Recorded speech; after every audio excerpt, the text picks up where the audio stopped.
Welcome to Frankly Speaking. My name is Onkgopotse JJ Tabani. Tonight we are not live. We're still coming to you here from the Auckland Park studios of the SABC. And to all our Christian viewers, a happy Easter to you all. Talking about Easter, it's time the church did some reflection about its role in society. And some of the things that have been associated with the church lately, you know, have been quite shocking. Leaves me cold indeed. I mean, the detour and doom prophets and all kinds of false prophets taking advantage of the gullibility of our people. And I think in a time like this, the church should really be reflecting on what role it should be playing in our growing democracy. But tonight we're not talking about that. We're talking about business and its role in society. A lot of focus has been put on the public sector corruption, but tonight we want to focus on private sector corruption. There's been lots and lots of things happening. Last year was a particularly bad year for the business sector, with audit firms, for example, being found to be on the wrong side of the law. We have seen disastrous corporate misfirings like that of Steinhoff. And somebody who's been at the center of looking at things like uncompetitive conduct of business, almost like a knight in shining armor there, given such little focus that's set on such issues, is the Competition Commissioner, Tembinko Sibonakele, who is my guest tonight. Let's not waste any time and go now and talk frankly to him.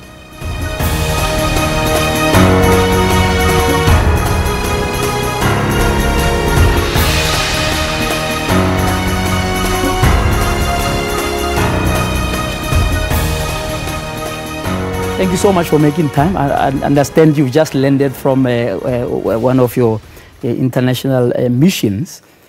How has it been over the last decade or so, right, focusing on issues of private sector corruption? Essentially what it is. I mean, a lot of people say, oh, we give it a nice name like collusion and cartels, but basically it's exactly what is happening where in the case of Steinhoff, for example, pension funds are being looted really in broad daylight, where in the case of cartels like those that would even take advantage of something as basic as bread. Give me a sense generally of what you think of the state of private sector corruption in South Africa. You know, JJ, there was a time when nobody believed that we could find collusion in South Africa to the extent that we did. But around about 2006, 2007, when we discovered the bread cartel, after that, I think there was an awakening in society, because we started to hear from many whistleblowers, and we ourselves were surprised by the extent of these problems in the economy.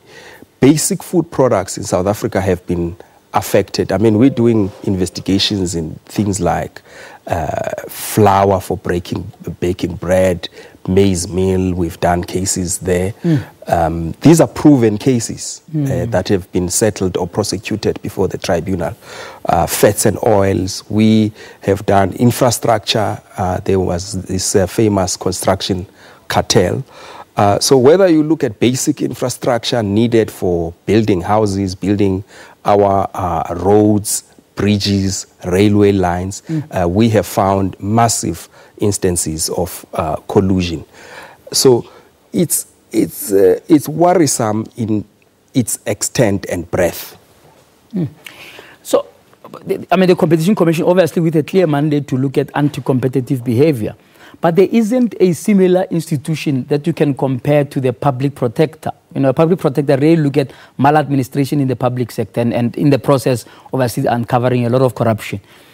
Leaving the Competition Commission to almost now be seen to be the only institution that seems to be probing how private sector, right, conducts its business in a sense, in a moral sense, in a sense that is that would avoid corruption. Do you think there is a need to either extend the scope of the Competition Commission to be able to not just look at things that they have to do with competition, but could look at corruption broadly? Or do you think there are enough institutions to be able to do that? I think there are enough institutions. Perhaps the Commission has been very active and in the public domain. But we look specifically on transgressions emanating from the competition statute, the Competition Act. But there are things such as corruption, and you've mentioned some of the corruption at a grain scale that we've seen more recently. So institutions like the Hawks have a mandate to look at the private sector, and auditing firms have a huge role in uncovering what's happening in the private sector, just like you have the auditor general in the public sector. So institutions are there. It's a matter of how they function, as well as coordination between these institutions. And I think that's very, very important, because we've recently now had the criminalization of cartels. Now, for that to work, the Commission doesn't have powers in terms of the Constitution to prosecute cartels. You're going to need the NPA to come on board, and you're going to need specialist investigators. So you can only gather the information, and then there will be somebody else who must make the decision about whether or not to prosecute, which means that so far it has sort of introduced the level of complacency, because they know you're going to come to them, you're going to find them guilty. You know, at the end of the day, you're going to give them a fine. And frankly, that will be the end of the story. Well, the fines have been increasing. We've recently fined the firm 1.5 billion. Of course, theoretically, that should deter firms from engaging in this conduct. So for as long as we are seeing that there are people who engage in this type of thing, it means that deterrence is not yet sufficient. Yeah. So why do you think deterrence is not sufficient given your fines? Is it because the fines are set in a sense they've got an upper limit of what you can impose as a fine, that would then mean that the business could potentially budget for it and continue with their conduct? I'm not sure if it only ends with fines. You know, there's terrible reputation that comes with being found to have colluded. I mean, CEOs have lost jobs out of as a result of our investigations.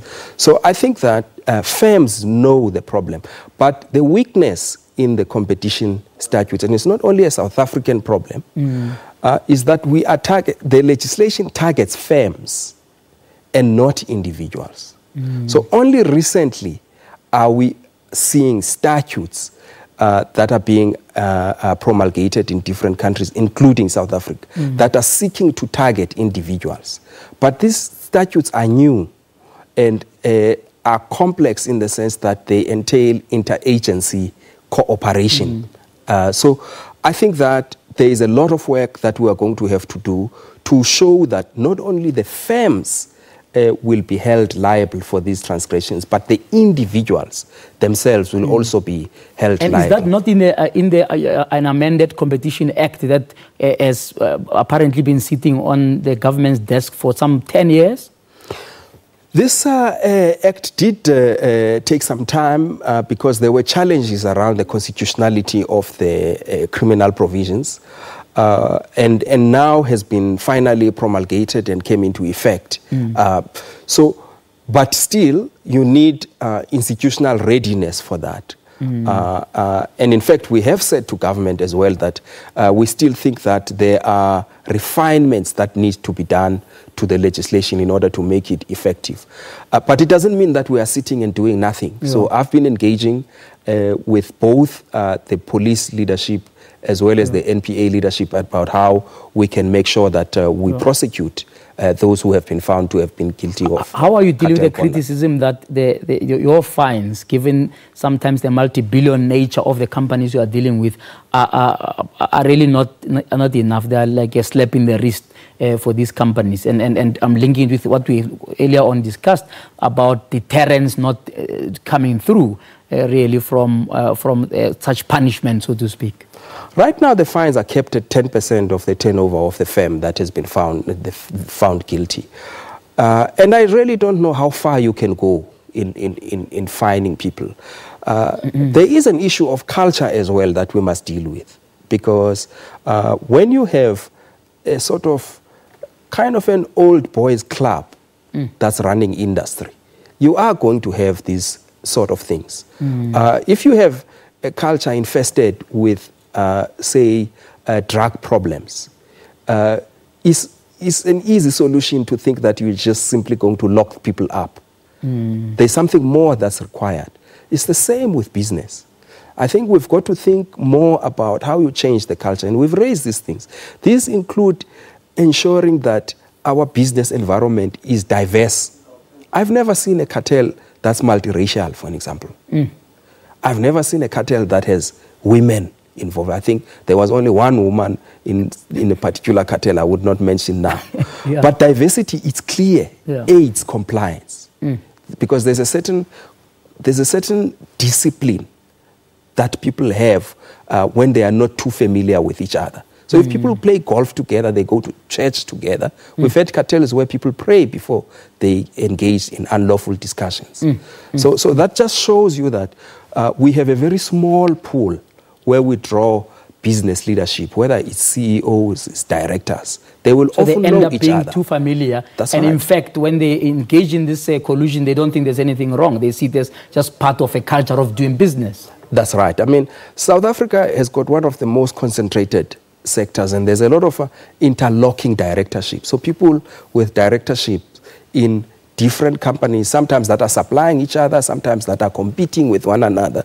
So that's part of our history, because the pool traditionally has been very small. All right, after the break, I want us to talk about how all of this basically affects economic growth in South Africa. We're talking to the Competition Commissioner, Thembinkosi Bonakele, here on Frankly Speaking tonight. We're not live tonight, but you can follow us on hashtag Frankly Speaking. You can tweet us at JJ Tabane and also tweet us at SABC News Online. Let's take a break.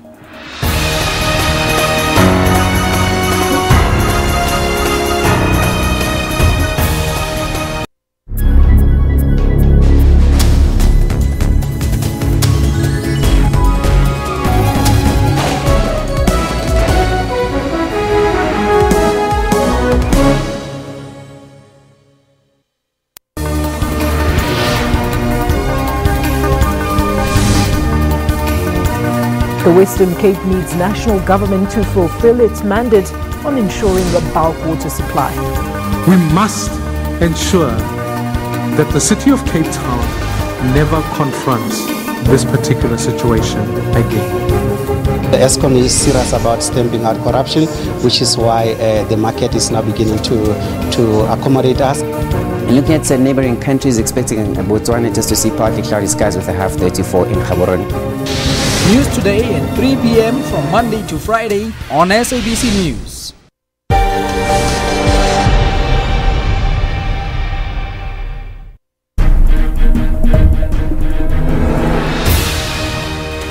Welcome back to Frankly Speaking with me, JJ Tabane. We're not live tonight, and once again to our Christian viewers, a happy Easter to you.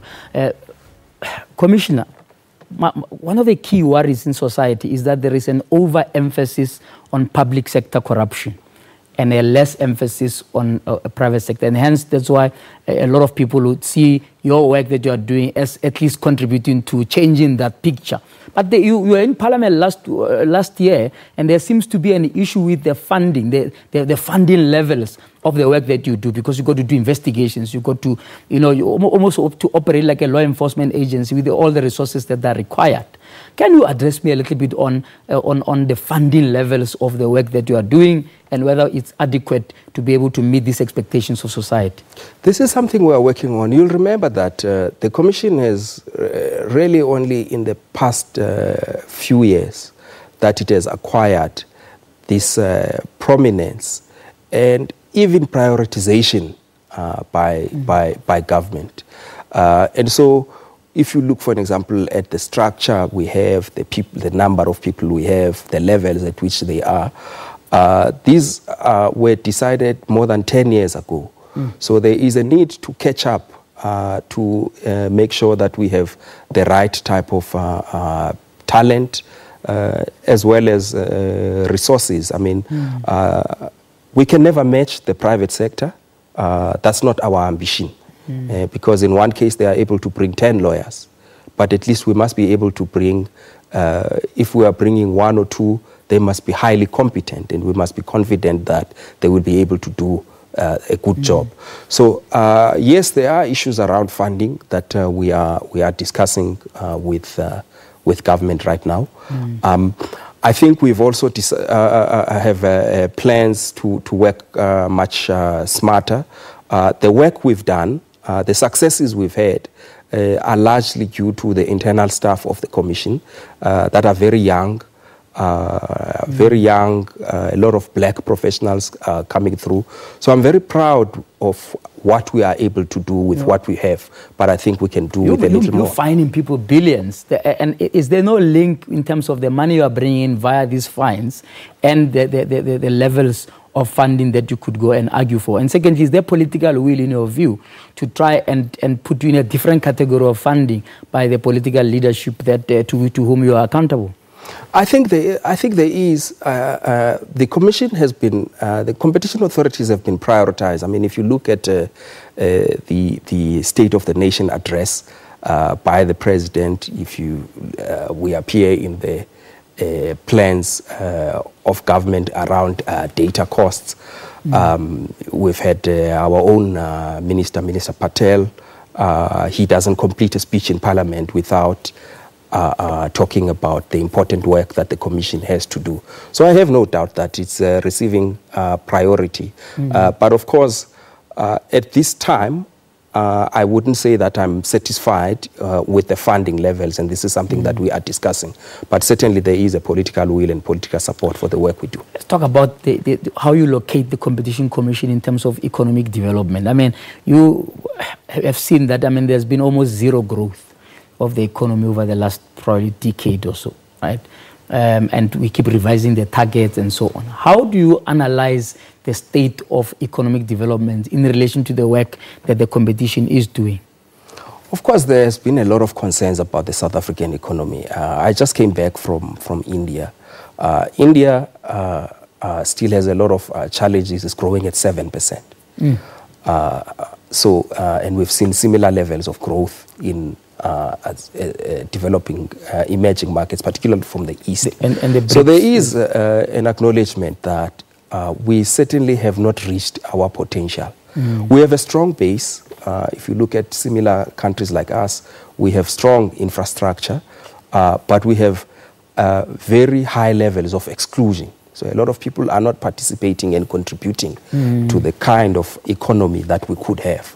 So one of the things that have been highlighted, not just by ourselves, we've done a study ourselves, but the OECD and the World Bank have also highlighted the very high levels of concentration in our economy.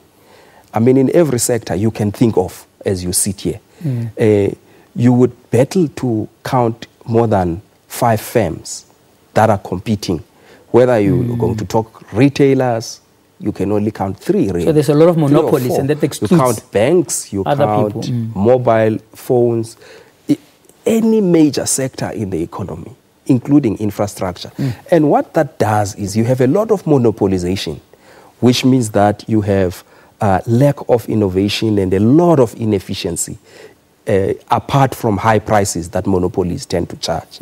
So we have a structural problem that has to be resolved. And part of resolving it is making sure that there is entrance, and entrance are sustainable. They are able, so we have to create conditions as policymakers and regulators for challengers to come in, so that even black people and women, historically disadvantaged groups who want to get into the economy, they don't just get co-opted by the incumbents. You know, I think there was a time when we needed black people to be involved in big firms, obtain a 25%. Which was the whole approach of PEE initially. Yes. Where you looked only at firms that existed and you patched some black people there to own some shares, and then the ability to start the stuff from scratch is stunted in that way. Yes. So that's why now there's talk of black industrialist program. So what you want out of that program is people who are not just extracting rents from existing companies without contributing, but people who create businesses and wealth, new wealth. That's the only way you can grow the economy. So, and that's the way you can also diversify it, by the way, because you're going to find historically disadvantaged groups being able to enter markets if conditions for entry are such that the barriers are lower. The existence of cartels and what they simply are continuing to do will obviously close that door. Because they will create, as you said, an all boys club. I mean, you're talking, what, some 100 cases that are being investigated. Surely it means that we are battling to break that culture of exclusion, even after 24 years of democracy. The important thing is to keep opening the economy. You know, we have a closed economy in this country, although we're saying it's a free market. But when you look at it, actually, we've replaced what was public regulation. If you talk about agricultural markets, there was a lot of regulation there. You couldn't market your own product. We've sort of replaced that with private regulation because the firms are still able to do what government was doing on their own. What you want is to truly break that, and that's the only way you are going to be able to get other people getting into those markets. Let me give you an example of what we are doing recently. Let me just cut in there. I want us to go into an example, and of course, amongst other things that you're dealing with just recently is the same monopolies in the media industry. So after the break, I want us to just zone into that so we can try and understand it better. You're on Frankly Speaking. We are with Tembinko Sibonakele, the Competition Commission. After the break, we explore some more issues related to the economy and the competition.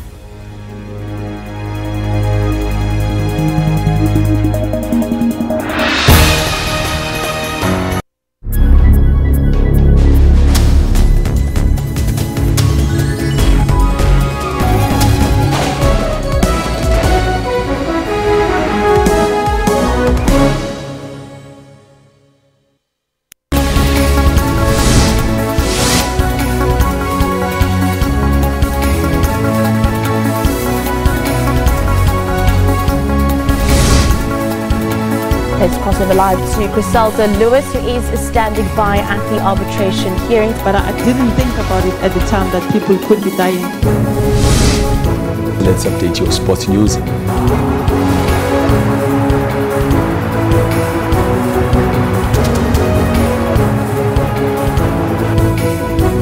Get all the dominating stories locally and globally on Newsroom every Monday to Friday from 9 a.m. Technology is used for both positive and negative. Some governments block the internet in times of protest. With this internet blackout, it's impossible for me to do it, so I have to travel to Douala. This act is a true violation of the rights of citizens. In Africa, people are always coming up with innovative ways to use technology to solve some of their problems. The more interesting piece of technology is actually the artificial intelligence. AI, it's utilizing data to make your life easier. On Network, we'll give you Africa's technology and social media news. For all your technology news, join Siphumelele Zondi every Saturday at 17:30.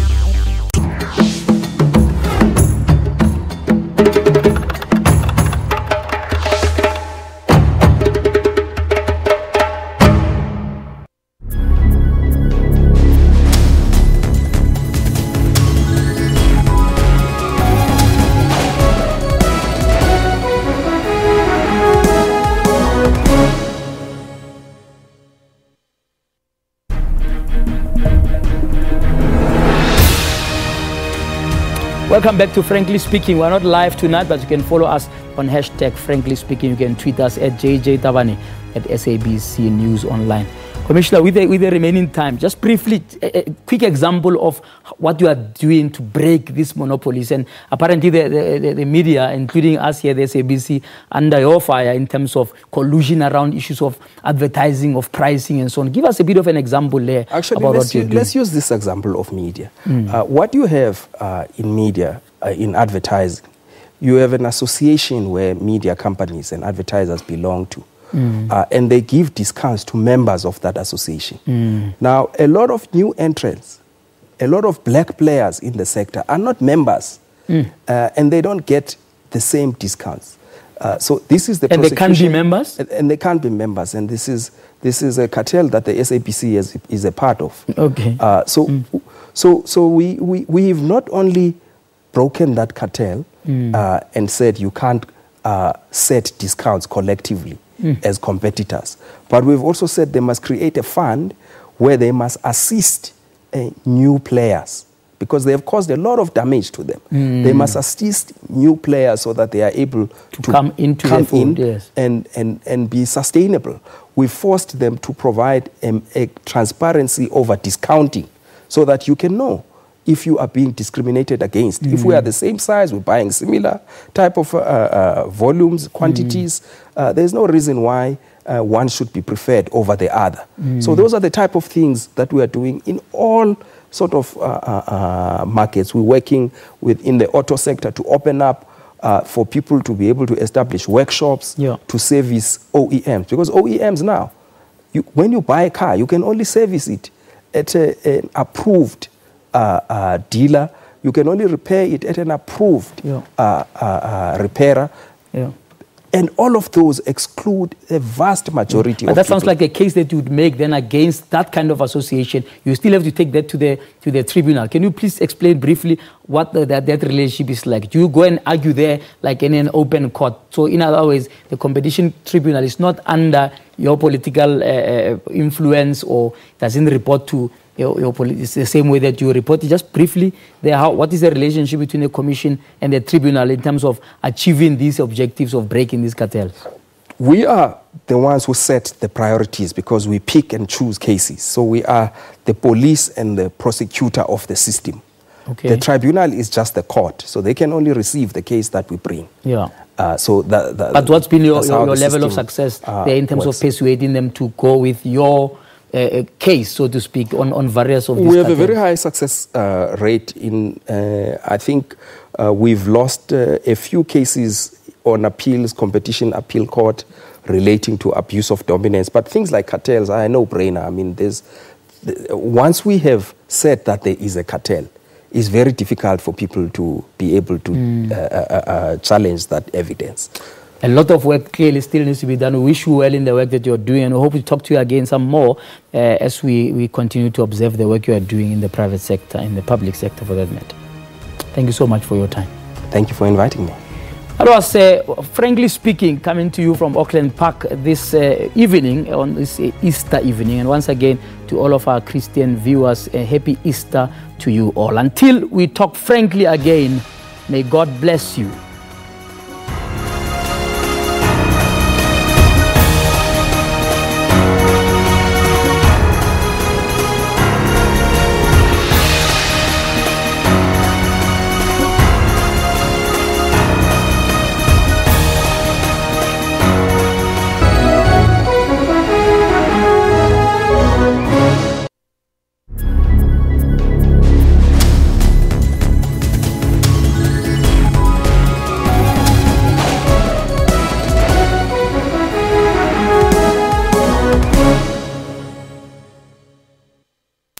The only way to pour the perfect beer, this professional barman would tell you, is into a glass tilted at exactly 45 degrees. Oh, bless you. Bless you, sir. Bless you again.